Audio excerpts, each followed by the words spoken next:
Hi everybody, my name is Amber Willett and I am from the Augusta area. Really excited to be in this class this semester. I've been at UNE for about a year now.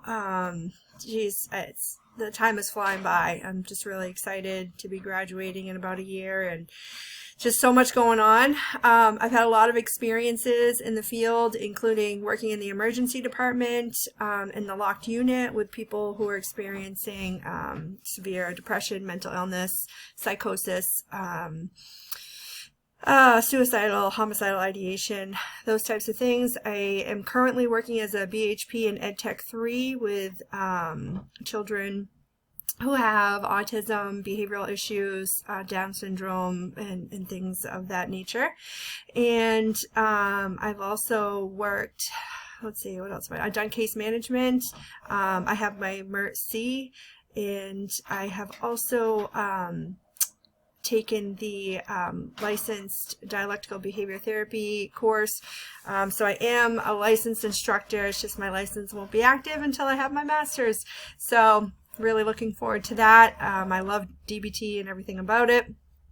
If you don't know anything about it, please ask. I'm always eager to talk about it. So yeah, I'm really looking forward to this semester. As far as what I want to do after, I don't know. I've enjoyed different aspects of lots of different jobs that I've had, but none of them are ones that I want to directly go back to. I have little pieces, snippets of what I know that I want, but not a specific area of expertise that I want to participate in.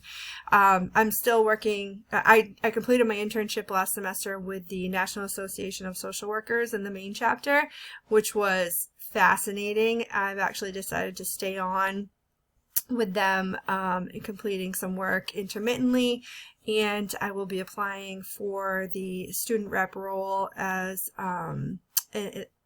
for the board of directors when that opens in May or June, I believe. So I'm really excited to stay involved with them. I'm looking forward to this semester, and I can't wait to watch everybody else's videos. Some of you I've been in classes with, and I'm so excited to see you again. And others, I'm eager to get to know you. Thanks. Bye.